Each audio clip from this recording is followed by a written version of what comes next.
Dude, it is a new year. I don't want to say new you, new me. It's fucking cliche. Let's not do that.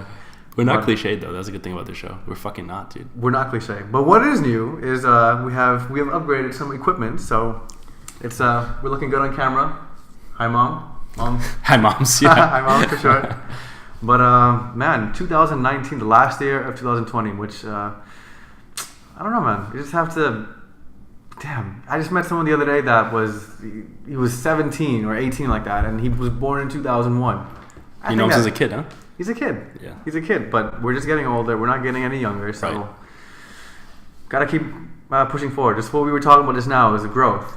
I think the essence of life is growth. You know, there's I was just telling Prady off camera and off mic was, if you ask yourself like how tall will a tree grow, which you know, as tall as a tree can grow, and humans are the only living beings that will stunt our own growth because we can, and because we have options. We can choose to be lazy. We have been given the dignity of choice, pretty much. I like that. So never stop growing. That's why we're making this show for you guys. And as always, if you haven't followed us on Instagram or found us on iTunes or Stitcher, please do so now. We'll be soon on Spotify, man. Someone on the Instagram, they asked, when will you guys be on Spotify? That's law of attraction of wavelength, because that morning I was like, someone was talking to me about Spotify, and I was like, oh, we should go on Spotify. Really? So I submitted an application, and we'll be on Spotify very, very soon. We got some connections there. So stay tuned, guys. Stay tuned. On the Spotify, dude. But you're so right, man. The essence of a human life is growth, man. It's growth. You gotta think about it, man. We created civilizations. That's not enough. We created a fucking electricity. What the fuck is that? It wasn't enough. We put a man on the moon. It wasn't enough. Rocket ship, Mars. It wasn't enough. It's never enough for humans. Like the concept of humanity, actually, especially in this country in America, we're never happy, man. Like we make one invention. Like we connected the entire world. We have railroads. Then we have planes. We put people on the moon. We created a democracy. We created a rule of law that everyone follows. We created currency. We created knowledge. Like every single thing. Commerce. Yeah. But it's never enough. And so every generation is like constantly trying to do more and more. And you work in a place where people are constantly trying to make progress. Like that's the essence of what they do. Yeah. So that's the human, I think it's the human condition is growth. And I feel that people are the most unhappiest when they stop growing because they're going against their DNA. Like when I'm sitting on a couch, people who like, oh, I'm just relaxing. And when they're watching TV and they're like eating popcorn, they're actually depressed people. A lot of times they're fucking depressed. Mm-hmm. And the reason why I was like, dude, you're depressed, not because you're, you know, whatever for some life shit. You're depressed because you're not growing anymore. You're going against your biology, which is continuous growth. When you're doing something, you're contributing, and you feel you're growing, and you're bringing the world a better place, your community. That is going to when you're your happiest, because that's what humans are all about. Exactly. You're right. When you sit there, you're just like you're not realizing your full. You don't feel good about really what you're doing. When this morning I woke up and I woke up before the alarm clock even went off because I was so excited to get this for most of us. It's Monday today, but it's Wednesday, right? January 2nd, 2019, and I woke up because I was so excited to get this year started. It's like literally clean slate, and just more reason to push forward, more reason to grow, more reason to keep inspiring through this platform. So. Huge shout out to all our listeners who have followed us so far, and many new ones. Many new ones. I'm happy that everybody's engaging with us and very interactive. So, would you agree this topic would be growth? 100%. Last year of the decade. So finish strong. Finish absolutely strong. Yeah, you finished strong, and like. This is something that I know you know, we always say, man, what do we have in common? You know, it's been a common thread. We have anything in common. We're so different. But I think one thing that joins us together and that joins other enlightened millennials together, whatever you want to do, whatever you believe, whatever your religion is, whatever, no one cares, is about your willingness to grow. Mm-hmm. And this is something that I spend obsessive amounts of time on because after a while, like you attain something and you're like, okay, what's next? And what's next? So I really obsess about whether it's a business or a side hustle or personal development, like how can I become better every year, whether it's my physique. Because after a while, you think you feel tapped out. Yes. And I think there's a lot of resources in the world right now, online, books, that help you get started, how to get motivated, start a business, start a side hustle. Okay, so now you've started it. 2018, you started your side hustle. Many people have followed us. We started a side hustle. You started a podcast, started a blog. Now you got 1,000 or so listeners, or you're making a few grand. You're making just good enough money. I call this the gray zone. The gray zone is where you make an income, or you have an audience. You're there, but you're not really there. Like you started, but you're in the middle but you're not enough where you can actually take something full time or go all in. Yes. But you're also not where you started. It's like you're kind of in the middle, and people never talk about this part because it's kind of boring. We always want to talk about the finish because we can show what we got, or we want to talk about the start because then it's exciting. This is the boring part. Well, no one's really going to cheer you on. People are mostly tired of hearing about your side hustle or whatever you started. And I think we should talk about this because I'm totally obsessed with this part. I love it when people come to me with their business ideas and like, where are you? And they're like, oh yeah, you're in the gray zone. I can help you out. So I know you've started your side hustle. Other people have started, and I want to make this podcast about growth and being stuck in that gray part. Absolutely, man. I love that. Definitely. So yeah, I mean, the gray area is the great part is where, you're kind of stagnating, trying to come up with new ideas to kind of make more money or ideas to grow your side hustle. So this past summer, for listeners, I started my first side hustle side gig. It's a micro moving company, not a moving, micro moving, smaller things aimed towards students and smaller 1-bedroom moves. And I only have 2 arms, so there's only so much I can do with 2 arms and within a 24-hour period, as well as I have 9 to 5. So I love my current job. People there are great. Shout out to Greentown Labs. They are innovating like crazy. I love it. But at some point, I'm like, I want to make more. I want to grow. I want to generate more income for the business. I want to grow the brand. I want to see what else I can add. And we were just talking about this. Prady and I were just talking about this off the mic. Was it only takes one person or maybe a couple people who are on the same page as you to get you to where you really want to go. And of course, it involves some creativity. It may involve spending a bit of money. It may involve going out to networking with people who can help you. I know we talk a lot about power and having some type of influence and utilizing your network. So I'm currently in the gray area, and I don't want to talk about this because it's just like nobody wants to hear my issues and trials and tribulations and all that stuff. But people can relate probably of like a similar struggle with whatever they're going through. Oh, right? absolutely. So, no, sure. We all get stuck in in a certain venture at some point, and whether it's you're not talking to the right people or you just don't have the money to buy something that will help your business out. So I don't know. Are there any other examples like why someone? Yeah. So let's be focused, right? So we focused on businesses that have some sort of proof of concept, right? Mm-hmm. And I'm using business as a metaphor. It can be personal development, it can be relationship, whatever you have. You have some sort of inkling of success. So when people come to me, it's like, Prady, I need help. Like I'm stuck. So I'm like, okay, I look at their books, and this, again, use this as a metaphor, anything in life, but I look at what is their biggest revenue driver. And whatever is their revenue driver, you focus on, you take a magnifying lens, you zoom on it, like, I want to take everything out. What actually makes you money in this business? What is your core competency of your business? So, and I want to identify people what that is. A lot of people say that they're in the business of X, but they're not in the business of X. You are in the business of how you make money, of how money is created. Okay, so I'll give an example because it's a little interesting. So people ask, what does Facebook do? It's a social media company. No, it's not. Facebook connects people. No, it doesn't. Facebook sells data. That's how they make money. They're a data company. They're not a social media company. If you're a company that sells valuable goods for cheap, people's like, oh, that's a retail store. It's not a retail store. You're in a cost reduction business. So you need to figure out what is your real business. People ask me, what are you selling supplements? I'm like, no. I'm in the productivity business. I compete with Basecamp. I compete with Slack. I'm not competing with, Muscle Tech. That's me. I chose that, right? Right. So what is your competency of your business? And then I look at it and I'm like, is this business scalable? Mm-hmm. And how much of that business is dependent on the owner?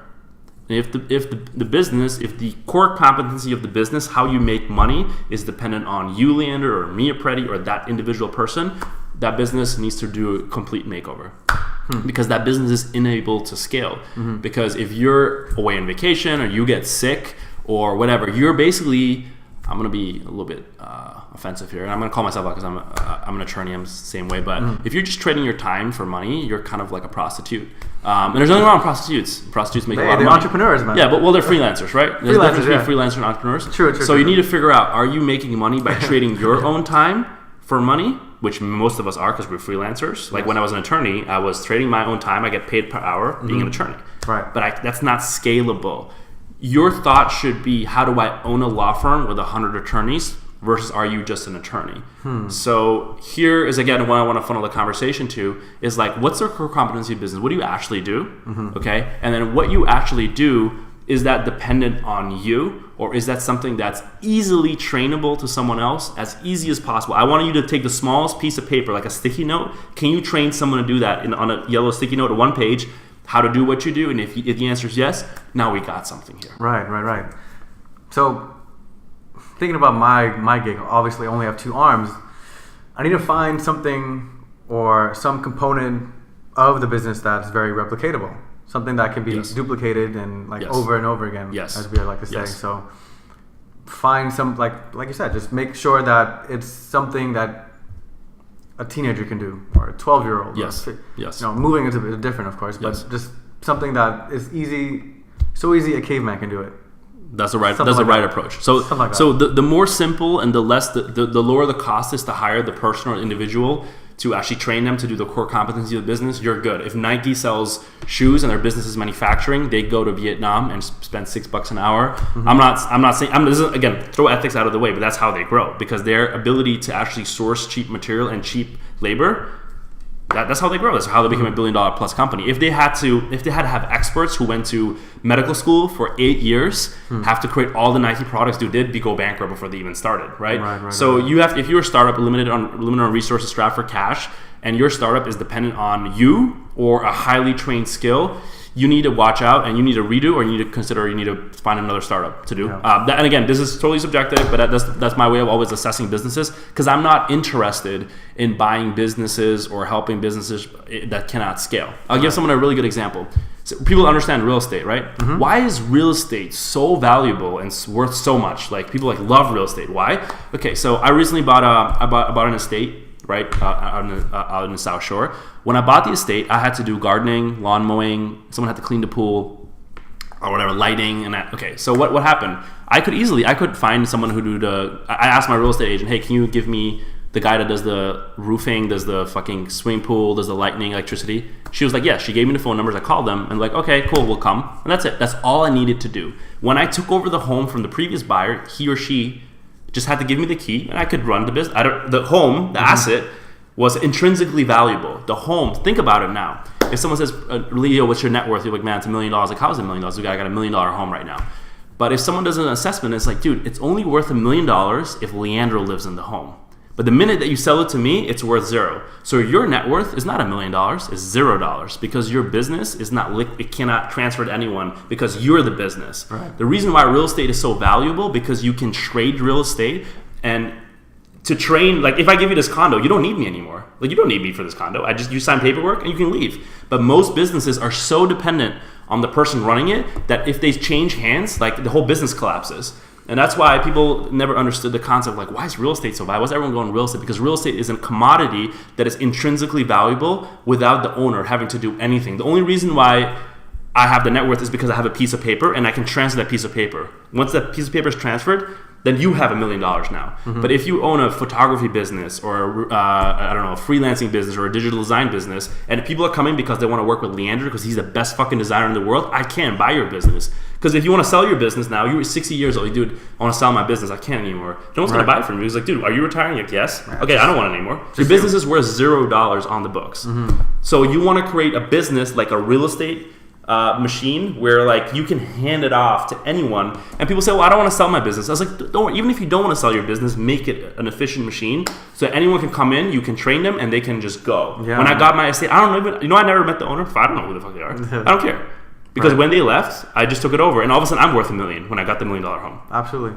Does it make sense? Absolutely. Yeah. No, for sure. I'm sure the listeners will definitely get some value out of that. And if you have, for all the listeners, if you haven't seen the movie The Founder, Ray Kroc, that movie gives a perfect example of someone designing a system and reselling it, and something that's really easily duplicatable. I know you read the book, right? Yeah. I can imagine the book is just read.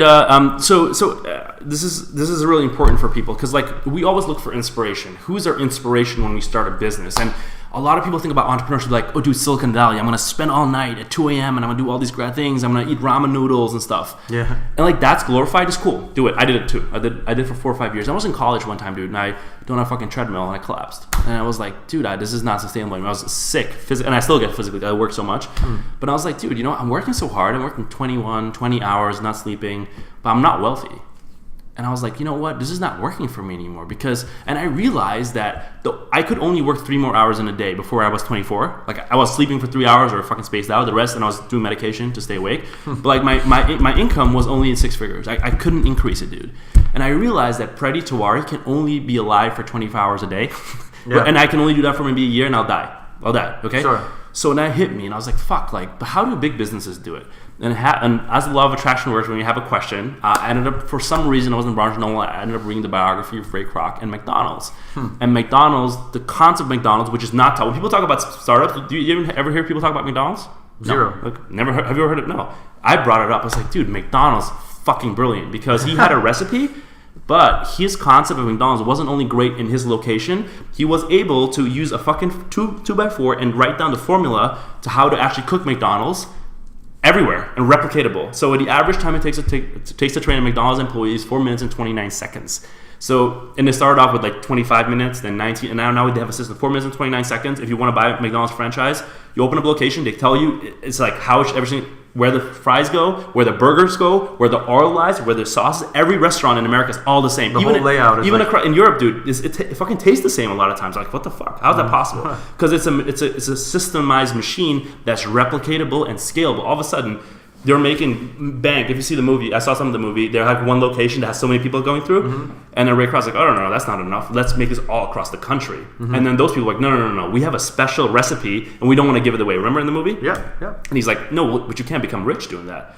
Your special recipe now is going to die with you once you're dead. Like, what's going to happen? We're not going to have." So Ray Kroc's like, "No. We need to create a system where we can actually scale it by copying it every fucking where, and the more replicatable it is, the more we can grow." But they had different priorities. Ray Kroc wanted to be a fucking multi-millionaire billionaire, whereas those people were just happy making McDonald's like one nice food chain and making a small income.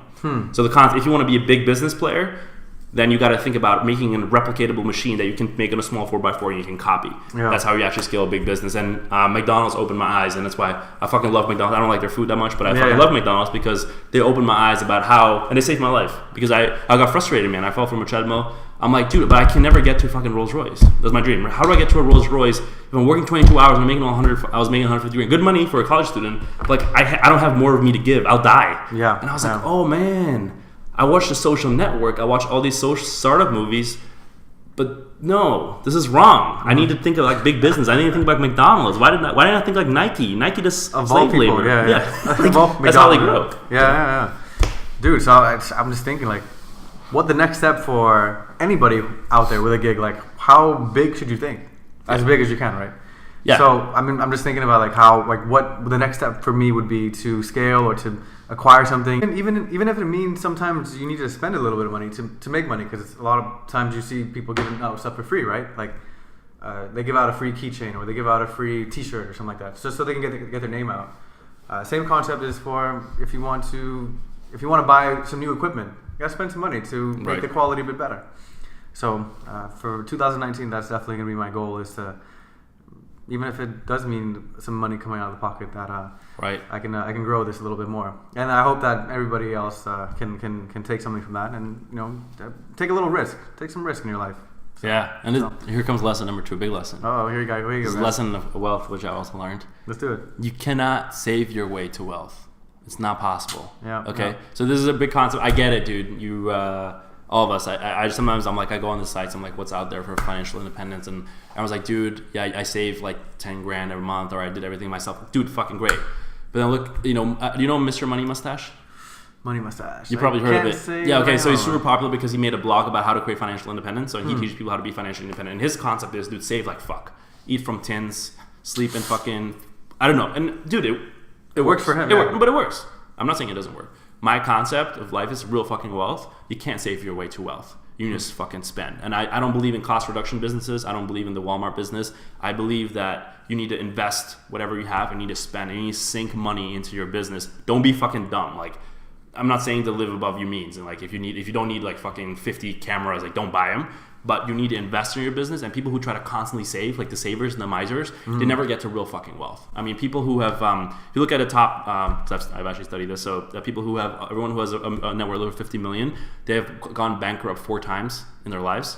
I'm not saying that you shouldn't go bankrupt. You shouldn't go bankrupt. But I'm just saying is because they take all the money and they reinvest it. I mean, like Elon Musk, remember he's sold PayPal. He's like, dude, I didn't have a place to sleep because he had money for rent after he sold PayPal. Not saying it's the right way because they understand the concept that you don't save your way to wealth. So if you're a penny cruncher, like every fucking time I don't spend, like you gotta spend it. And this is a stark reminder to everyone, even myself. It's like we want to upgrade this podcast. We held off for a long time, man. We can do it. We can do a GoPro that turns off all the fucking time. We can do the computer that half it works. But like, you know what? New year, I was like, man, we can't do this anymore. Like now we've reached it. It's not scalable. Because I'm like, dude, we have big plans for EM right now. We need to have more podcasts. We need to have higher level production. We go on YouTube. We want to have guests on. I mean, we can't have fucked up shit that happens, right? So, okay, I'll spend it. Here's the money I saved. I made money. Sink it right into the business back again. Sink it right in. Same concept with like, if you want to buy quality clothing, you're not going to buy some cheap ass clothing and it's going to rip in a second, and then you have to buy more. It's like you get good quality now from the beginning, and you won't have to. You literally upgrade your life. So it's pretty similar. So. Yeah, and as far as like the question you asked, like how big should you think? I mean, it's up to your imagination. That's the cool thing about anything you want in your life. Like your imagination is yours. So however big you want to think, you should think. But I think there's a difference. I think a lot of people talk about financial independence. They talk about just passive income where they're going to make like, you know, if you want to make $5,000 a month or $60K a year, I'm sure you can find ways online how to make that. But if you want to make millions and upon millions, and if you want to make fucking real passive income too you make $1 million from passive income. Passively. How do you make millions of dollars of passive income? Well, there's 2 ways that have only been proven ever. You invest it in the public markets through stocks, or you invest in real estate. All the other ways, which is in both ways, you have so much disposable income that you can just fucking not do anything. What about the internet? The internet, you have to sink fuckload of time into it every day. This concept of these people who hire like drop shipping. Yeah, but who hire like models. Oh, I can tell you, dude, and I can tell names of people online. They go to a fucking Lamborghini and then they drive it for like 2 minutes and take a photo. Oh, guys, I started a dropshipping business. I make $10,000 a year, and they're sitting on a pool. They have models in the back hired, and then go to a private jet airport because I see them, and then they take Instagram, and then they go back home with their Mitsubishi. That's fine. They're fake. It's fake. It's fake. It's just not true. People don't want to do any work. It's bullshit. It doesn't exist. Like this dream that you're gonna be on some. In like fucking south of France, and then you know with some models, and you're gonna make like millions of dollars in passive income without having done any upfront work is bullshit. Even Ray Kroc, that yes, he has a model that he's systemized, he works like a fucking savage. This guy here, Ray Dalio, his entire life is based on systemizing himself. He works like a savage, dude. So this concept of like passive income, making millions. That takes a lot of upfront work, right? It's a myth. It doesn't exist. Well, yeah, because you have to put it upfront. Like even AZÖTH, like it's a passive income, sure, but I put so much. I do it every day. Like I have to do work in AZÖTH. Like there's no. It's not like I'm never relaxed. Even on big sales days, I'm constantly working on it. So I want people to understand the concept. I want to say something about like Millennial, and I tell this to all my employees. Like we're fucking building businesses here, man. We're building fucking business. This is not a joke. And legacy too. Yeah, but this is not a game time. This is not fun shit. This is not fun. We're building fucking business. This is serious shit. We're bringing $1 million businesses. So stop. If you're playing Fortnite or doing stupid shit, like this is not how $1 million businesses are created. If you create a legacy, you want people to look you up online. But holy fuck, I want to be like that guy one day. I'll pay to watch this guy or sit next to this guy. That takes fucking work. It's not about leisure. It's not about partying. That has all its place. I love it too. But I know when I'm partying, I'm not creating wealth. So you got to be honest with yourself. What are you doing? And you need to be a little bit more serious about it. And this concept of that you're not going to work and you're going to make millions, it does not exist. Right. Because I know if you just go on Google, look at top highest earners in America and see their work, how much they work, it's not going to be 2 hours a day. Absolutely, and also how much like value you're bringing, like what we're doing now with this. We're bringing value, of course, and it's not always fun. It's a lot of hard work. People just get the final product, but it's. So much work goes into this, and so much thought, and so much like even a little investment like this, what we're doing here. Yeah, but we came together at Coming from Pizza Kitchen, and I said, let's make a podcast. And I said to you, man, I want to get to 10,000 followers eventually one day, you know, in a year. We still have some time, and I want to make sure that we get thousands of listeners listening to us. So we can't just sit back and just be like, let's record on our phone and let's hope it happens. Like, dude, if we like. Even this much work that we're doing, like we got 2,200 followers and maybe 1,000, downloads on some good days. Like with all this work that we're doing. So like if we couldn't just record like shitty quality, like it would have fucking failed. So this concept is like, even if you want to do anything great, man, you want to create a name for yourself, you want people to look you up and be like, fuck, oh, Leandro, this is a guy from a fucking podcast. People know you now, right? It takes work, man. So I think the name of the game this year is scalability, but also understanding that everything takes work, man. Absolutely. Scalability, growth, and just do everything you can to build your skills to be more valuable in the marketplace. Like there are 7 billion people on Earth. Half of them are kids. Quarter of them are old. Like this, yeah. You know, another 1 billion probably are lazy eating chips. Degenerates, exactly. And so let's just be one of the few that are actually back to what Prady said. 80% producing, 20% consuming. Make sure that in your 24 hours that you're only consuming 20%. And 80% you're producing something of value that people get value from, like this, like a podcast. So, much luck to you guys. Replicate yourself, man. Duplicate. Let's clone ourselves. Make a clone of yourself. We can clone ourselves. Why not? Yeah, you just think about it, like, because I was thinking about the other day, how do I do what I was like, how can I make a clone of myself? So I wrote out all the things I do for my business and on a Google Doc. Right. It was a huge ass fucking Google Doc, like 10 pages. I was like, no, I got to be one page. It took me hours, but once I got it to one page, dude, fucking brilliant. I made a PDF and attached it on the job on AngelList. Send it out, and now I got more candidates, and I can just give them the fucking PDF, dude. Oh man, so great. Duplicatable, replicatable, clonable. Yes. 2019 is your year, guys. Go get it. Yeah, man. All right, guys. This is some good shit. Before we wrap up, man, I want to tell people if you like what we're doing, man, give us a little review on iTunes. It really helps. So if you go to iTunes on the app, on the Apple Store, you go online, and you look for Enlightened Millennial. There's an option there to leave a rating. Leave us a rating. It always helps. But it's also just more so we know what we're doing. I think we always, and in the beginning when we started, we didn't know we were getting no feedback. So it was like, is it good or is it not? Right. We're not getting remember, we're not getting any comments. Zero so transparency. I'm like, I don't know what's going on, right? But so whenever we get that, we can actually tailor the show to what people find important. So I think it'd be really cool. Absolutely. And who knows, you may be the next special guest. Oh, yeah. You can be the special guest if you want. We'll fly your ass over here. Yo, but one thing, though. If you're a special guest, it's free, but you got to send me a Christmas card. All right? Dude. You got to fucking send Prady a Christmas card. Because I'll be fucking pissed if you don't.